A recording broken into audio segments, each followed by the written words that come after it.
Alright, now you are in France, and which mobile network is the best? For tourists, if your stay in France is less than 6 months, then do this. Just get any local prepaid SIM cards from the next shop near to you. And these are the networks which are good in France for tourists. For people who are staying in France longer than 6 months, then do this. One condition is you need to have an European bank account for this. And this is the process for local resident SIM cards. For the very first month in France alone, get a prepaid tourist SIM card. Once you have opened your bank account in France, then do this. A little secret tip. Just don't take any contract binding SIM card, for example on a 2-year contract, etc. Because if you really want to change your network, in case the network is really not good in your particular area, then you really have to pay the full amount for the next 2 years.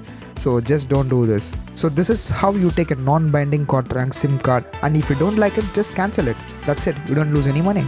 Go to Red by SFR website. Choose the mobile plan which you personally like.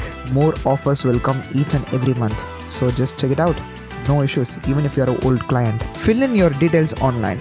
Pay it online and then use my promo code down below and get 10 euros off on your next month bill. That's it. You will get your SIM card in your post box in the next 2 days. And yes, in case if you don't like the service or if you feel like the mobile network is really not good in your particular area, hey, you can always cancel it. You don't have to pay any extra money. Literally no strings attached. Well, this is how much I pay for my SIM card.